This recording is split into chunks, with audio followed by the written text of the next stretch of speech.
क्या भाजपा का केंद्रीय नेतृत्व उत्तराखंड के सिटिंग विधायकों पर कोई राजनीतिक सर्जिकल स्ट्राइक करने जा रहा है?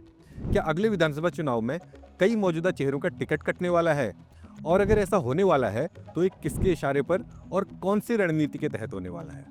आज की वीडियो में हम खोलेंगे बीजेपी की 2027 की संभावित रणनीति की परतों को, जानेंगे कौन-कौन खतरे में है, पार्टी का आंतरिक सर्वे क्या कह रहा है और बगावत से निपटने का प्लान क्या है।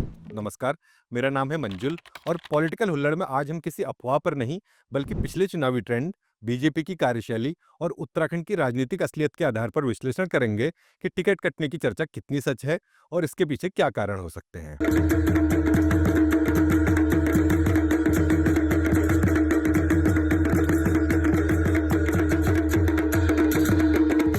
अगले साल यानी 2027 में विधानसभा चुनाव होने वाले हैं और आप देख रहे होंगे राज्य में राजनीतिक हलचल भी बढ़ गई है। भाजपा, कांग्रेस और यूकेडी अपने अपने स्तर पर तैयारी में जुटी नजर आ रही हैं। एक ओर जहां कांग्रेस अपने नेताओं को एक साथ लाने की जुगत में लगी है, तो दूसरी ओर यूकेडी लोगों को यह यकीन दिलाने में लगी है कि भाजपा और कांग्रेस दोनों एक ही सिक्के के दो पहलू हैं।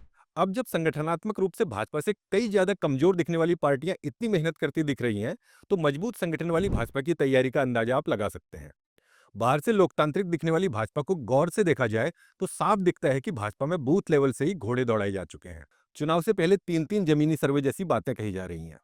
कहा जा रहा है कि टिकट मिलने का आधार संगठन के साथ संबंध, जनता के बीच लोकप्रियता, जीत की संभावना जैसी बड़ी बड़ी बातें हैं। मतलब माहौल ऐसा है कि भाजपा के समर्थन से जीता मेयर हो, ब्लॉक प्रमुख हो, ग्राम प्रधान हो या एक आम कार्यकर्ता, हर किसी को इस बात की उम्मीद है कि इस बार टिकट पर उसका जोर है। कहने का मतलब यह है कि इन दिनों भाजपा के हर आड़ू भिंगारू को लग रहा है कि 2027 के चुनाव में पार्टी उसे टिकट दे रही है। इससे पार्टी के भीतर उसके लोकतांत्रिक होने का मुगालता तो बना रहता है, लेकिन इस मुगालते से सबसे ज्यादा असहज होते हैं पार्टी के सिटिंग एमएलए। तो जनाब, भाजपा के अंदर दो या तीन कितने सर्वे होते हैं या नहीं होते हैं, ये तो भाजपा जाने, लेकिन ये तय है कि भाजपा टिकट उसे देती है जो जीतने वाला कैंडिडेट होता है। फिर चाहे टिकट मिलने की पिछली रात भले ही कैंडिडेट दूसरी पार्टी का पटका ओढ़कर ही क्यों न सोया हो। भाजपा हर हाल में जीत और सिर्फ जीत को लक्ष्य बनाती है, फिर चाहे इसके लिए उसे कुछ भी करना पड़े।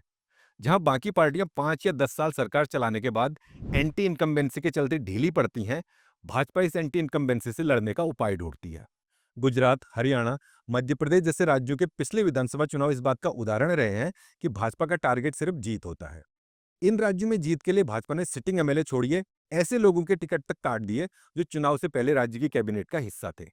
दूसरे राज्यों को क्या देखना, उत्तराखंड को ही देखिए। पिछले विधानसभा चुनाव में भाजपा ने अपने ही मुख्यमंत्री त्रिवेंद्र सिंह रावत का टिकट काट दिया था। केंद्रीय भाजपा नेतृत्व राज्यों में पार्टी के भीतर होने वाली बगावत की तिकड़मबाजी भी खूब पहचानता है। इसलिए लोकसभा चुनाव में दो पूर्व मुख्यमंत्रियों को बैठाकर अनिल बलूनी और त्रिवेंद्र सिंह रावत को राज्य से दूर दिल्ली रखा गया। वैसे यहाँ सवाल उठता है कि हम अब तक टिकट बदलने से जुड़ी जो भी बातें कर रहे हैं वो महज एक लफ्फाजी है, या ये बात इस सवाल के जवाब की ओर जा रही है कि क्यों कहा जा रहा है कि केंद्रीय भाजपा नेतृत्व उत्तराखंड के विधायकों पर सबसे बड़ी राजनीतिक सर्जिकल स्ट्राइक करने जा रहा है। तो आप इसे समझिए कि बातें हवा में नहीं कही जा रही हैं। इसका पहला फैक्टर तो आप समझ ही गए होंगे कि भाजपा हमेशा जीतने वाले घोड़े पर दांव लगाती है, फिर चाहे रेस में उसे आखिरी समय पर ही क्यों न उतारना पड़े। दूसरा, लगातार 2 बार सरकार बनाने के बाद राज्य में एंटी इनकम्बेंसी पिछले चुनाव से ज्यादा है। यहाँ आपको उत्तराखंड की राजनीति का सबसे जरूरी फैक्ट जानना चाहिए। भले आपको ये फैक्ट गलत लगे, लेकिन राजनीतिक विश्लेषक मानते हैं कि उत्तराखंड की राजनीति का एक सच यहाँ की जनता के बीच मौजूद स्ट्रॉन्ग एंटी मुस्लिम सेंटीमेंट भी है। पिछले विधानसभा चुनाव में एंटी इनकम्बेंसी को इसी एंटी मुस्लिम सेंटीमेंट से पाटा गया था।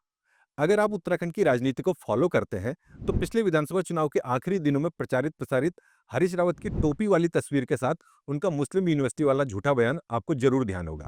पिछले 5 सालों में इस सेंटीमेंट का राज्य में इस बेफिक्री से इस्तेमाल हुआ है कि राज्य की राजनीति में नकल जिहाद जैसे शब्दों को सुना जाने लगा। इसका नतीजा ये हुआ है कि जो नफरत वाला सेंटीमेंट अपने चरम पर था, वो पिछले साल थोड़ा कम होता दिखा। राज्य में ऐसे लोगों की संख्या भी बढ़ी जो लगातार फैलाई जा रही नफरत का विरोध करते हुए खुले तौर पर आए।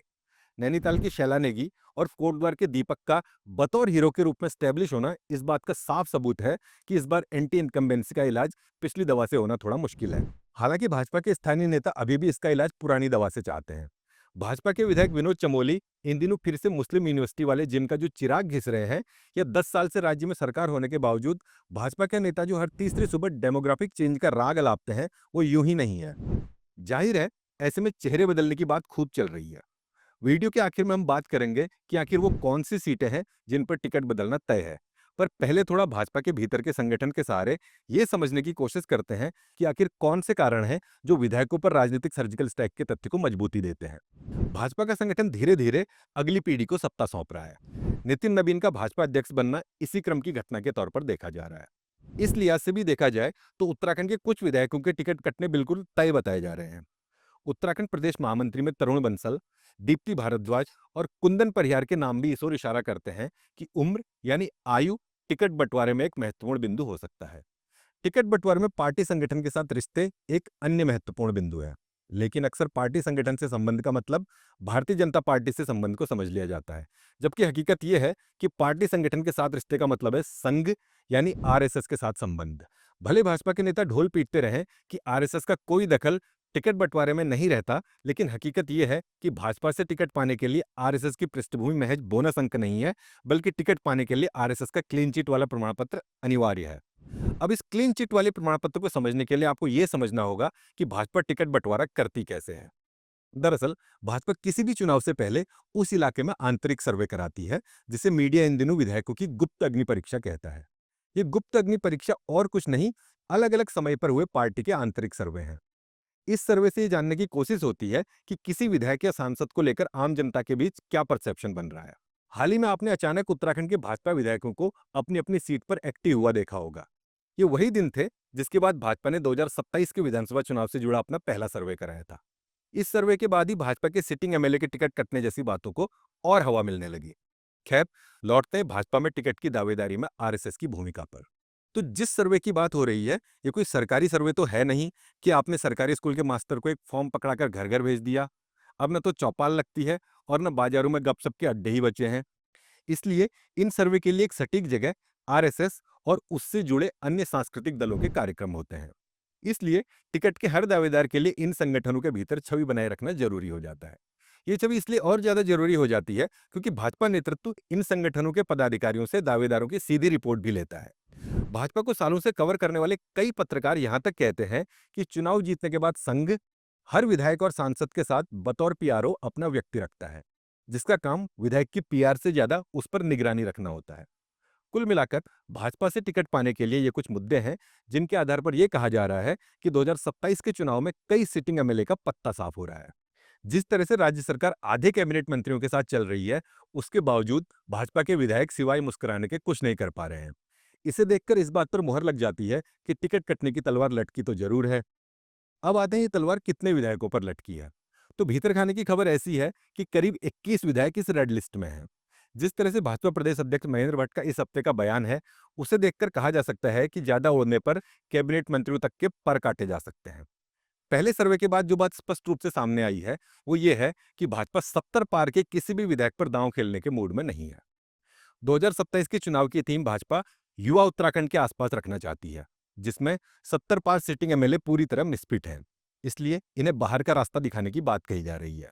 अगर भाजपा नेतृत्व इस थीम को अपनाता है तो डीडीहाट से बिशन सिंह चौपाल, जागेश्वर से मोहन सिंह मेहरा, रामनगर से दीवान सिंह बिष्ट, कालाढूंगी से बंसीधर भगत, चौबट्टा खाल से सतपाल महाराज, रायपुर से उमेश शर्मा काऊ और कैंट से सविता कपूर जैसे कद्दावर नेताओं को टिकट के लिए संघर्ष करना पड़ सकता है। हालांकि इन सभी का टिकट काटना भाजपा के लिए आसान नहीं होगा, लेकिन इनमें एक दो को छोड़ दें तो किसी भी नेता का ऐसा कोई जनाधार नजर नहीं आता कि वो टिकट कटने पर बगावत कर सके या बिना पार्टी सिंबल के चुनाव में खड़ा हो सके। ये तो रही उम्र की बात, लेकिन एक गणित और है जिसके आधार पर नए चेहरे टिकट के साथ दिख सकते हैं।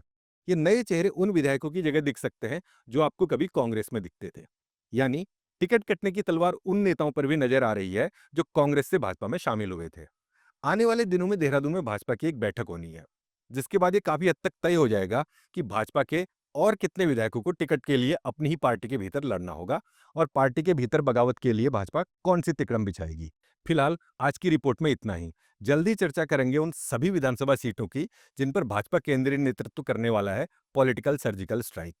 अगर आप चाहते हैं कि हम पॉलिटिकल हुल्लड़ के अगले ही वीडियो में संभावित हाई रिस्क सीटों और राजनीतिक समीकरणों का विश्लेषण करें तो कमेंट में जरूर लिखिए।